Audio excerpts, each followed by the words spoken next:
Before we start this topic, we first need to find out how Python is used in financial industry.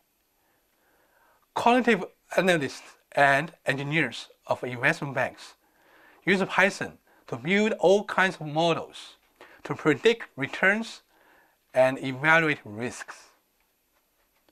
Engineers use Python to crawl financial news, to dig out users' opinions and sentiments.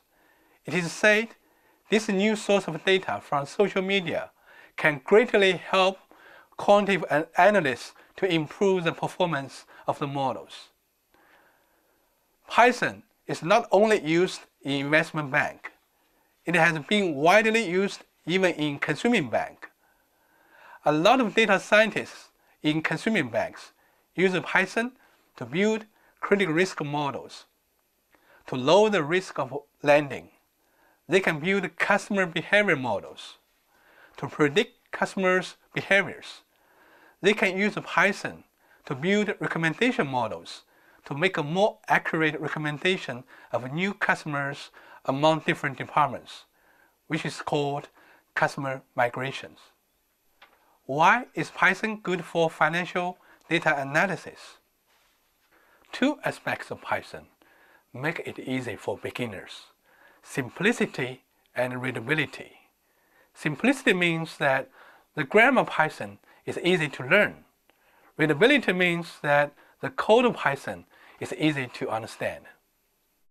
We will present this quick tutorial of Python in the following steps. We will first introduce main packages which will be used in this course.